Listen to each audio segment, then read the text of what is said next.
গেল বুধবার রাজধানীর স্যার সলিমুল্লাহ মেডিকেল কলেজ হাসপাতালের সামনে ভাঙ্গারি ব্যবসায়ী সোহাগকে প্রকাশ্যে পিটিয়ে ও পাথর মেরে হত্যা করা হয়। বর্বরোচিত এ হত্যার প্রতিবাদে মুখর সারা দেশ।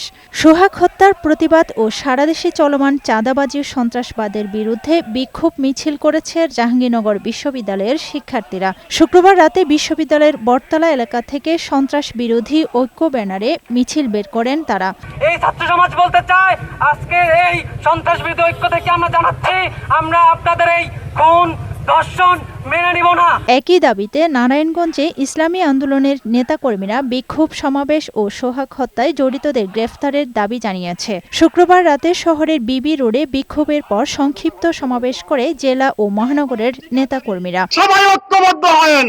কে বিএনপি করে, কে আওয়ামী লীগ করে, কে জাতীয় পার্টি করে, এটা দেখার বিষয় নাই। যে চাঁদাবাজি করতে হবে তারই গণদোলাই দেওয়া হবে। সোহাগ হত্যা সহ দেশব্যাপী চাঁদাবাজি ও সন্ত্রাসী কর্মকাণ্ডের প্রতিবাদে মাদারীপুরের শিবচরে বিক্ষোভ মিছিল ও প্রতিবাদ সমাবেশ অনুষ্ঠিত হয়েছে। গতরাতে ইসলামী আন্দোলন বাংলাদেশ শিবচর শাখার উদ্যোগে এই সমাবেশ অনুষ্ঠিত হয়।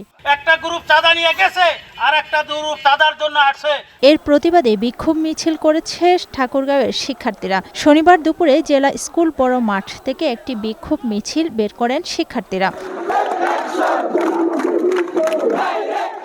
এদিকে নিহত সোহাগের বড় বোন বাদী হয়ে কোতোয়ালি থানায় একটি হত্যা মামলা দায়েরের পর গতকাল ৫ জনকে গ্রেফতার করে ঢাকা মেট্রোপলিটন পুলিশ। আফরোজা সুলতানা, বৈশাখী সংবাদ।